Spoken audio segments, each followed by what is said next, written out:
G'day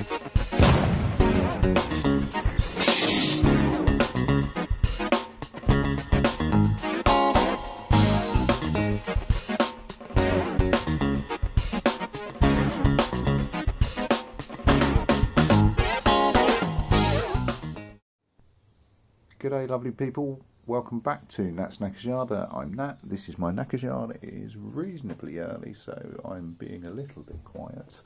And let's have a look at Kermit, shall we? Now, the ZX6-R, I got him out on the road yesterday, stupidly without checking tyres first. Yeah, learn from my mistakes. Check the tyres first before you go anywhere near a road with them. Could have been really quite dangerous. Got away with it, but I'm more than aware that I got away with it. I've whipped some of the fairings off. I'm going to take the nose off later. Now the fairings are up the back, and the mudguard as well. All the bits bagged up for so that I don't get mixed up more than anything else. So bagged up by left fairing, right fairing, mudguard, etc. I need to get this front off, which I think now is only held on with, excuse me, oh Jesus, which I think is only held on by the main brace at the front, and obviously the electrics, the lights. Yeah, so that means I can have a look at that front end a lot easier. Oh, Jesus. Aim of the day is to have a look at the brakes and the forks, which is going to be a damn sight easier with better access. I also want to have a look at the back brake because oh, fook. Yeah, because that's really binding, and I do need to get some brake fluid at some point today, Matt. You fool. Yeah, having a look at the wheel, it looks like, I don't know if that's green underneath. Yeah, it is. So it's had some paint on it at some point in the past on the wheels. Yeah. Anything else? No, let's get on with that. Right, there we go. That's the big lump off. That fairing's going to be a bit of a mare. I might look at replacing it rather than repairing it, and just look at the cost. Now the one thing that I did, or the one thing, it's indoors because I was looking at it last night, reading through the Haynes manual that Daniel dropped off, the variations between the different models, the G and the J specifically, are tiny, but there is a difference in shape and size. But we're talking minuscule, but it's going to make buying fairing for it awkward because it might not fit. I'll have to think about that. Right, so this is the whole air supply front end, whereas I'm used to considerably simpler versions, but not on a race bike. Not entirely sure how it all fits together, but I'm sure I'll work it out. It seems to be, I think I can, that's just a stretch band, that's fine. So if I undo the bolts on the top, I should just be able to drop each one of those and undo the hose, and that should leave me in a slightly more secure space. Right, so that's all the air hoses off. Bring up the back. There's going to be some, and there's cracks and bits, you know, as far as the air is concerned, there's nothing that can't be fixed. And bluntly, it's not seen. Not that I want to codge anything and leave it there, but that is fine. So, right, what have I found? I found this dodgy cable hanging out the top, which now appears to be a USB charger, which I hadn't seen before. Don't know if that works. I'll try that out in a bit. If it doesn't work, I'll strip it off. Yeah. So what else was I going to point out? Yeah. Worked out why the horn doesn't work. It is snapped. So yeah, that could be an easy fix. I'll have a look at that.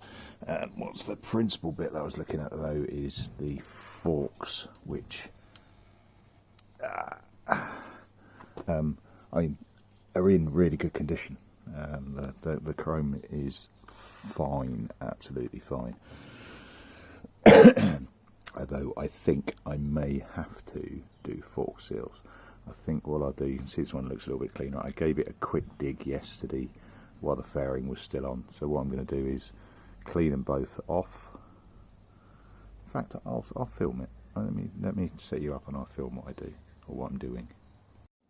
Right, so what do you do, Nat? What do you do? Right, first things first, get rid of the keck that's on there that's going to confuse you.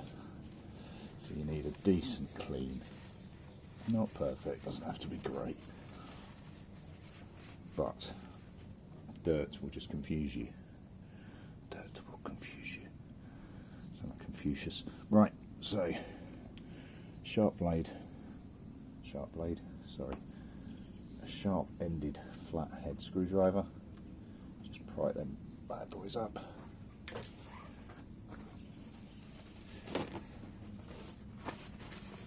You're going to get some oil on there, that just happens. Now looking in the top,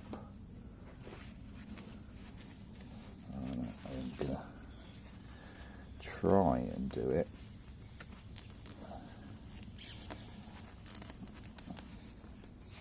so you can see that it's going to be tricky. Just get right in that rim, because that's going to contain all of your old oil. If that starts spreading around, it's just going to confuse you later. So you want it nice, dry as you can get. Now you can see, hopefully, yeah, you can see that the travelling surfaces on these forks are really very good, which is a good thing. There are no chunks, lumps.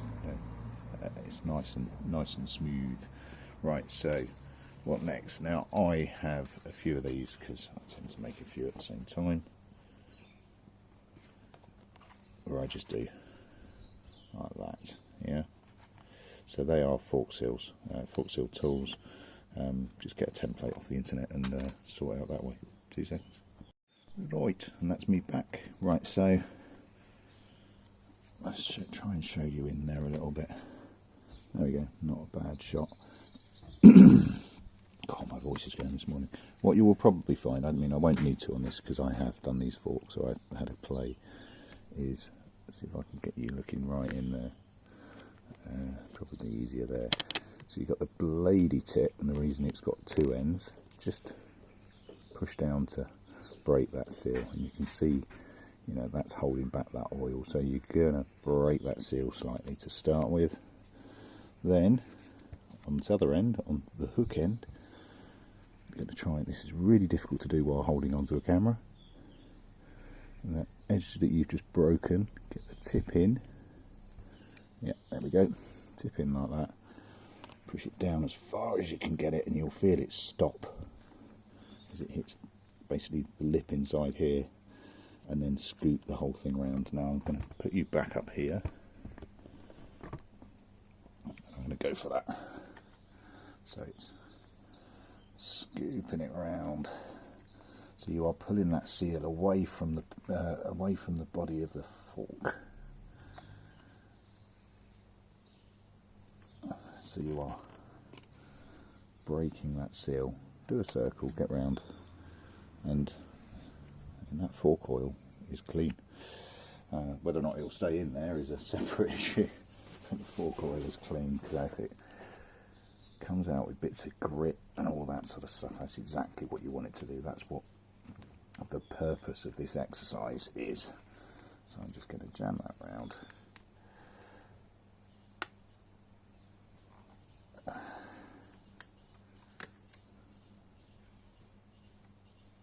It is picking up keck, which can only be a good thing because that's what it's designed to do. Now the question is whether or not these fork seals are good enough to reseal after I've done this, and that is the question. There's a lot of oil there. I wonder if these have been overfilled at some stage. Right, move on and do the other side. So exactly the same. This is the pointy bit to break the seal, and I haven't done that one yet. And that's, come on camera, that's an example of what you get. Yeah, see the muck on it, and that's just breaking the seal when you first get in.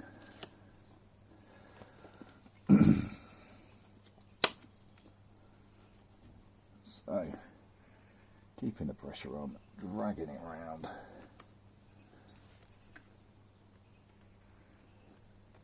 Do a full 360, lift it up.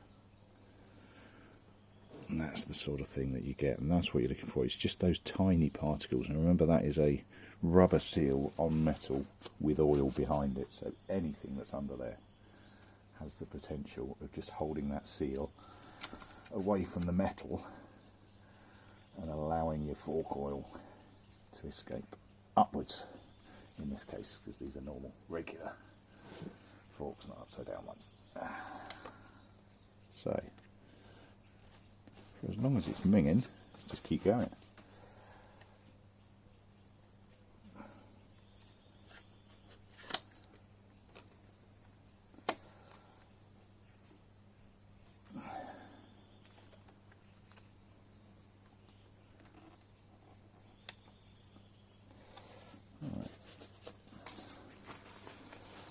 Reasonably content there, right? But Nat, you've just broken the seal. How do you reseal it? Well, you just bounce on it. So, best way of doing it is with body weight.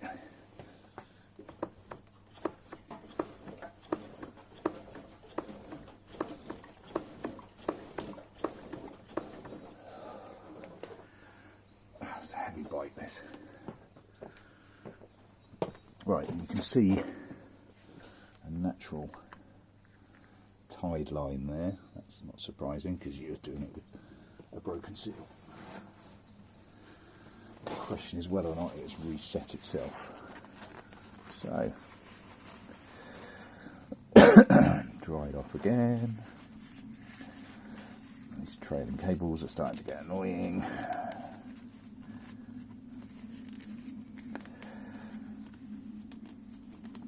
Right, now the important bit here is to get as much of this oil off as you can, including down in the recess,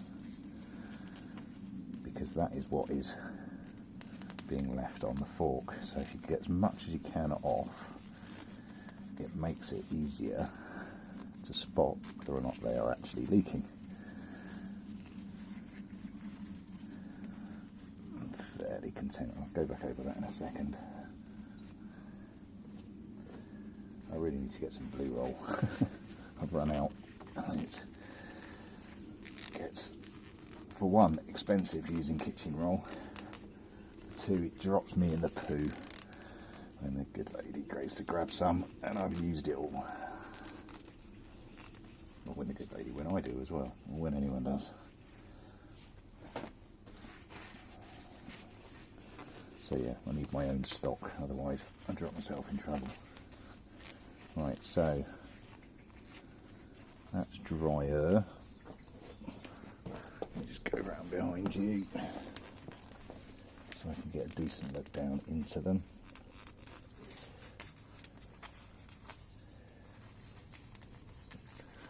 So I want to get as much as I can off, because I don't really want effectively a false positive by doing it the other way. Right, go for another bounce.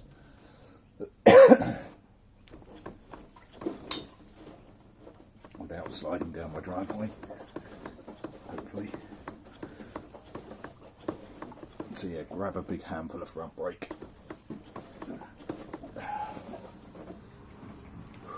That's a workout.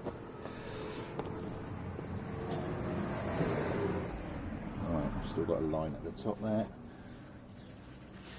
Now I don't know if that is freshly leaked oil or not. I don't know if that is from the clean or not yet. So give it a dry and just keep on bouncing. Now, obviously I'm hoping that is just oil because I've reset the forks, the seals. It might be because they need replacing, and the more I do this, the more I'm thinking they need replacing.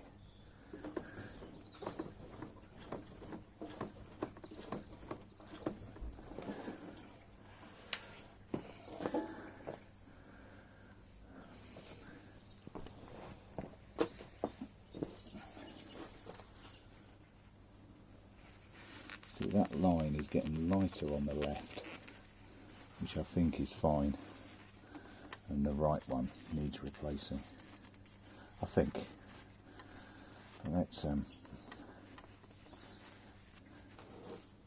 give it another go.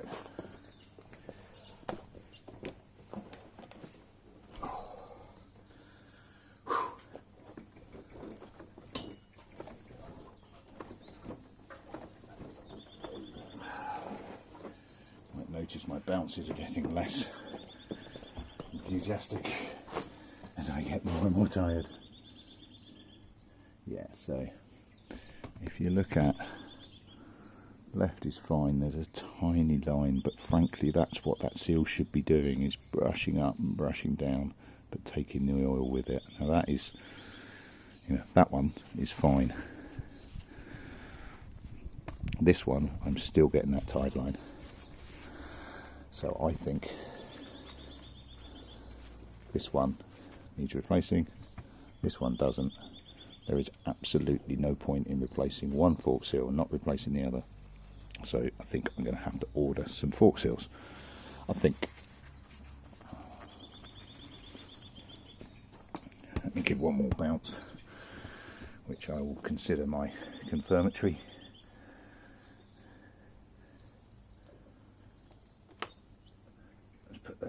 So they have no oil sealing function, they're dust covers, nothing more.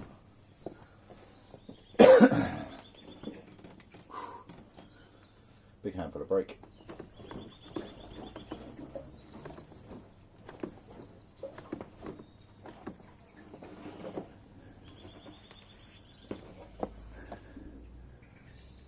So yeah, still wet, dry. So I mean, it's not, they're not bad, don't get me wrong. If I saw that on a running bike and an MOT bike, it would be on my list of things to do, but I wouldn't stop riding the bike while I was doing it, or while I was waiting to do it. But safety and MOTism, I think I need some new fork seals. Right, moving on, because I want to look at these electrics, because obviously I'm not going to be able to do fork seals today because I need to order them. I've just plugged in, they're the indicators that were on Sting when they arrived, minging, but they're not staying, it's just to check. So, wiring check. The right worked anyway, that wasn't a problem. Left wasn't working. I think it was just a dodgy connection. It might actually be the indicators themselves. I shall check that shortly. Now, on the rear, obviously they've got these built into the rear light badges, which are not road legal in the UK, I don't think, and certainly Daniel Barnes has commented to agree, so yeah, I didn't think they were. Left doesn't play at all, so I'm going to whip the seat off and see if I can get to the electrics. Right, a bit of examination later, and I'm getting there. Right, so from the light unit there is a 3-core cable and a 2. Now immediately I thought I was onto something, and it did work out actually. Your 3 cores, as I remember only too well from my phaser Rat Boy, the 3-core is the straight light, is the light. So that's the light, the brake light, etc. Which is all good. It's all nice and simple. So my thinking was, well, those 2 cables off, must have something else to do. So, must have do the rest, and helped by the fact there's guiding tape, which is always a good way to know that something's been arsed around with. So a bit of cable chasing. I've got a yellow and a blue, goes into these two white blocks, which I thought was a white block, but it's not. It's two just tied together, and two input cables, one like that and one like that. So what I then did was grabbed an old indicator that I've stripped before. I'm currently indicating right, so grabbed an old indicator. I always keep old shit for this exact reason. I've got the earth running off to the negative in the battery, and just started jabbing around. Now, initially starting at this end. Oh, there we go. So I know that this grey and red banded grey is the right indicator. Well, it would make sense then that this cable was the left. Now, messing around, trying to work out why that wouldn't work. There's a break in the cable. So if I now indicate left at the handlebars, grab that, jab it on. There we go. I have left, which makes me really happy. Now the question is whether or not I just connect this properly back on, which I think I will do. Connect this properly, that onto that, probably through a hole rather than over the top, because I think that's why it's broken. And then I should get that like double function on the rear, which will look quite funky. But more importantly, I know where the electrics are now for the rear light, for the rear indicators, which I'm going to have to do properly, and I'm not going to do now until I've got a new number plate, because that tiny little one achieves absolutely naff all. It just means that I need to plug those into there. So happy days. Right, a little bit of tinkering, just rewiring the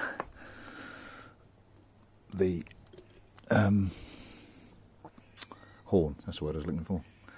It just snapped off, so a little bit of playing, nice and protected, because it's quite exposed under there. And are we horny? We're horny. Right, slight change of plan. Well, it's not a change of plan more than anything else. I have gone for the back. I thought, I had my tools out. I thought, why the hell not? I don't need to wait for the plate to get it set up. So, lift. Right.